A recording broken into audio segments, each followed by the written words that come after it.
औज़ बिल्लाहि मिनश शैतानिर रजीम। बिस्मिल्लाहिर रहमानिर रहीम। मोहतरम सामाइन, जैसा कि आपने देखा कि पिछले वीडियो में मैंने जनरेशन गैप यानी रिश्तों के दरमियान खला या रिश्तों के दरमियान बढ़ने वाले फासले, इसके ताल्लुक से बात रखी और किस तरह हम इन फासलों को कम कर सकते हैं या इन फासलों को मिटा सकते हैं, उसका हल भी आपके सामने बताया। लिहाजा उसी चीज़ को आगे बढ़ाते हुए रिश्तों में सबसे अहम एक रिश्ता है, वो है वालिदैन और औलाद का रिश्ता। आज इस टॉपिक पर मैं चंद बातें आप लोगों के सामने रखूँगा। अज़ीज़ तरीन सामाइन, वालिदैन का हम पर बहुत बड़ा हक है। कुरान मजीद में इसके वालिदैन के हुकूक के ताल्लुक से बार बार ताकीद की गई है। सूरह बनी इसराइल में अल्लाह ताला ने फरमाया कि अल्लाह ताला की इबादत करो और वालिदैन का हक अदा करो। यानी अल्लाह ताला के हुकूक के बाद, अल्लाह के हक के बाद सबसे बड़ा हक किसका है, तो वह वालिदैन का है। वबिल वालिदैन एहसाना, फरमाया कि वालिदैन के साथ एहसान का मामला करो, अच्छा सलूक करो। एक हदीस में अल्लाह के रसूल सल्लल्लाहु अलैहि वसल्लम ने नमाज के बाद वालिदैन के साथ हुस्न सलूक को सबसे महबूब तरीन अमल करार दिया। एक हदीस में यह भी आया है कि एक सहाबी अल्लाह के रसूल सल्लल्लाहु अलैहि वसल्लम के पास आते हैं और अर्ज करते हैं कि अय अल्लाह के रसूल सल्लल्लाहु अलैहि वसल्लम, मैं अल्लाह की रज़ा के लिए अल्लाह की राह में जहाद करना चाहता हूँ। आप सल्लल्लाहु अलैहि वसल्लम ने पूछा, क्या तुम्हारे वालिदैन जिंदा है? कहा हाँ। तो फरमाया कि जाओ, उनकी खिदमत करो, उनके साथ अच्छा सलूक करो, तुम्हें वो अज्र मिल जाएगा। फिर एक हदीस में अल्लाह के रसूल सल्लल्लाहु अलैहि वसल्लम ने यह भी फरमाया कि कोई शख्स अपने वालिदैन पर मोहब्बत की निगाह डालता है तो उसे एक हज या एक उम्रे के बराबर सवाब मिलेगा। गर्ज के कुरान में और हदीस में वालिदैन के हुकूक के ताल्लुक से, वालिदैन के साथ हुस्न सलूक के ताल्लुक से बहुत सारी ताकीदें आई है। लेकिन आज हम देखते हैं कि औलाद का वालिदैन के साथ बहुत बुरा सलूक है। आप देखिए, माशरे में अपने आप को दीनदार कहलाने वाले लोग भी कई हमें ऐसे मिलेंगे कि उनके घरों में उनके वालिदैन उनसे राजी नहीं है। वजह यह है कि उनका अपने वालिदैन के साथ अच्छा सलूक नहीं है। कई महज़ब और एक अच्छा स्टेटस माशरे में रखने वाले लोग हमें ऐसे मिलेंगे जिनका अपने वालिदैन के साथ रवैया बहुत बुरा है, जिनका सलूक अपने वालिदैन के साथ अच्छा नहीं है और उनके वालिदैन उनसे राजी नहीं है। आप देखिए, कई कई ऐसे लोग बड़े बड़े ओहदों पर फायज है जो अपने वालिदैन के साथ नौकरों का सा सलूक करते हैं। मैंने पिछले दिनों अखबार में एक वाकया पढ़ा था जिसको सुनकर रोंगटे खड़े हो गए थे। एक दो बेटे हैं जो जिनके वालिदैन बूढ़े हो चुके हैं। वालिदैन ने उन्हें बड़ी मेहनत से पढ़ाया लिखाया।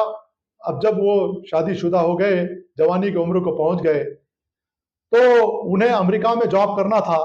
उन्होंने अपने वालिदैन को यहीं पर इंडिया में ओल्ड होम में डाल दिया और अमेरिका चले गए। और कई साल गुजरने के बावजूद भी वो अपने वालिदैन के पास वापस नहीं आए। वालिदैन की आंखें उनका रास्ता देख देख कर पथरा गई, लेकिन वो औलाद वापस नहीं आई। एक दिन उस ओल्ड होम से उस अमेरिका में रहने वाले बेटों के पास एक फोन गया कि उनके वालिद का इंतकाल हो चुका है। तो दोनों भाई आपस में बैठे। बड़े भाई ने छोटे भाई से कहा कि आज वालिद का इंतकाल हो गया है, लिहाजा तुम वालिद के मैयत के लिए इंडिया चले जाओ। जब वालिदा का इंतकाल होगा या माँ का इंतकाल होगा, उस वक्त मैं जाऊंगा। ये मामला आज औलाद अपने वालिदैन के साथ कर रही है। ये वही औलाद है कि जिनको पढ़ाने लिखाने के लिए बाप ने रात दिन एक कर दिए थे, माँ ने कई तकालीफें उठाई थी। ये वही औलाद है कि जब पहली दफ़ा इनको पढ़ने के लिए दूसरे शहर वालिदैन रुखसत करने के लिए आए थे और इन्हें दूसरे शहर भेजा था, तो घर आकर कई दिनों तक इन्होंने अपने औलाद की याद में आंसू बहाए थे। और आज उस औलाद का अपने वालिदैन के साथ ये सलूक है। हमें कई मिसालें ऐसी मिलेंगी। फिर आप देखिए कि हमें कई जगह ये देखने में आता है कि कई बच्चे ऐसे हैं कि एक वालिदैन के 2-2, 4-4, 6-6 बच्चे हैं, लेकिन अपने वालिदैन को अपने पास रखने के लिए तैयार नहीं है। वालिदैन को तकसीम कर दिया गया है।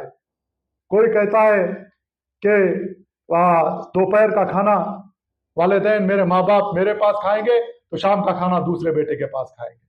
2 वक्त का खाना तक खिलाने के लिए ये औलाद आज अपने वालिदैन को तैयार नहीं है।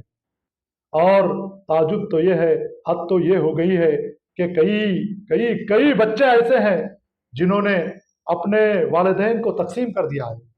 बुढ़ापे में जब मियाँ बीवी को एक दूसरे के साथ की बहुत ज़रूरत होती है, ऐसे वक्त में कुछ औलादें ऐसी हैं जिन्होंने अपने वालिदैन को इस तरह तकसीम किया है कि एक बेटा कहता है कि बाप कुछ दिन मेरे पास रहेगा और माँ तुम्हारे पास रहेगी, फिर उसके बाद माँ मेरे पास कुछ दिन रहेगी और बाप तुम्हारे पास रहेगा। इसलिए इस तरह इन बूढ़े वालिदैन को, मियाँ बीवी को अलग करके रख दिया गया है, सिर्फ 2 वक्त के खाने के लिए। आप अंदाजा लगाइए कि हम किस राह में जा रहे हैं, हम किधर जा रहे हैं।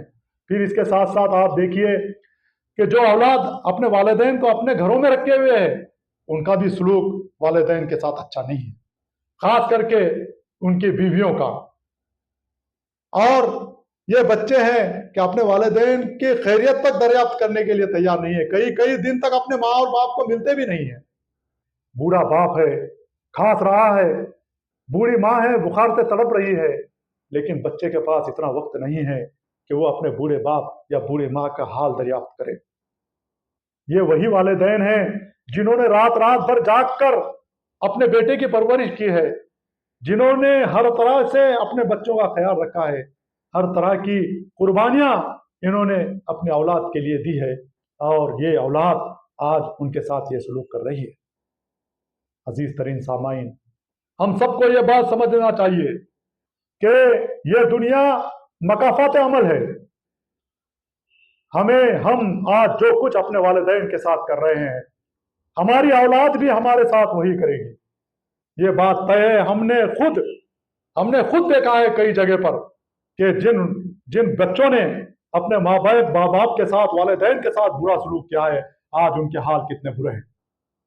आज जो सलूक हम अपने वालिदैन के साथ कर रहे हैं, हमारी औलादें भी हमारे साथ वो सलूक करेगी। इस बात को हमें अच्छे तरीके से समझ लेना चाहिए। आज जो बीज हम बो रहे हैं, वही फसल आने वाले दिनों में हमें काटनी है। फिर ये बात भी हम जहन में रखें कि हमारी आखिरत इन वालिदैन से जुड़ी हुई है। जन्नत का रास्ता इन वालिदैन से होकर ही गुजरता है। हम अपने वालिदैन को राजी करे बगैर जन्नत में दाखिल हो ही नहीं सकते। हमारे वालिदैन अगर हमसे राजी नहीं है तो हम जन्नत में दाखिल नहीं हो सकते, जहन्नुम हमारा मुकद्दर होगी। इस बात को हम जहन में रख के जरूरत इस बात की है कि आज भी वक्त है, जिनके वालिदैन जिंदा है वो अपने वालिदैन का ख्याल रखे। बुढ़ापे में वालिदैन को खास करके वो अपने औलाद की बहुत जरूरत होती है। बुढ़ापे का वो वक्त होता है जब वालिदैन बच्चों की से हरकत करने लगते हैं और वो चाहते हैं कि बच्चे हमें वक्त दे, और उस वक्त वालिदैन का मामला ये होता है कि थोड़ा चिड़चिड़ापन आ जाता है। तो बच्चों को चाहिए कि हम उनके इस रवैये को बर्दाश्त करें। कुरान मजीद में खुसूसी तौर पर बुढ़ापे का जिक्र करते हुए अल्लाह ताला ने फरमाया कि वालिदैन जब बुढ़ापे के उम्र को पहुंच जाए तो उन्हें उफ तक ना कहो। बात उफ तक ना कहने की कही गई है। उनको झिड़कना, उन्हें गाली गलौज करना या उन पर हाथ उठाना ये बहुत दूर की बात है। कहा गया कि उन्हें उफ तक ना कहे। तो हमें इस बात का खुसूसी तौर पर ध्यान रखना होगा कि हमारे वालिदैन अगर बूढ़े हैं तो हम उनके साथ मोहब्बत का रवैया रखें। जिस तरह उन्होंने बचपन में हमें कांच के बर्तन की तरह रखा, हम उन्हें भी कांच का बर्तन समझते हुए उनकी हिफाजत करें, उनकी खिदमत करें। उनकी खिदमत से हमें दुनिया में भी सिला मिलेगा और आखिरत में भी सिला मिलेगा। और जिनके वालिदैन इस दुनिया में नहीं हैं, अब वो उनके लिए ये कर सकते हैं कि उनके लिए खुसूसी तौर पर इसाले सवाब के लिए कुछ करें और खुसूसी तौर पर उनके लिए दुआएं करते रहें। और अगर उनका रवैया अपने वालिदैन के साथ अच्छा नहीं था तो अल्लाह ताला से माफ़ी मांगे, माफ़ी तलाफ़ी करे और वालिदैन के लिए खुसूसी तौर पर दुआएं करते रहे। यही चंद बातें थी जो वालिदैन के ताल्लुक से मुझे कहनी थी। अल्लाह ताला से दुआ है कि वो हमें वालिदैन के साथ हुस्न सलूक करने की तौफीक अता फरमाए। अल्लाह हाफिज़।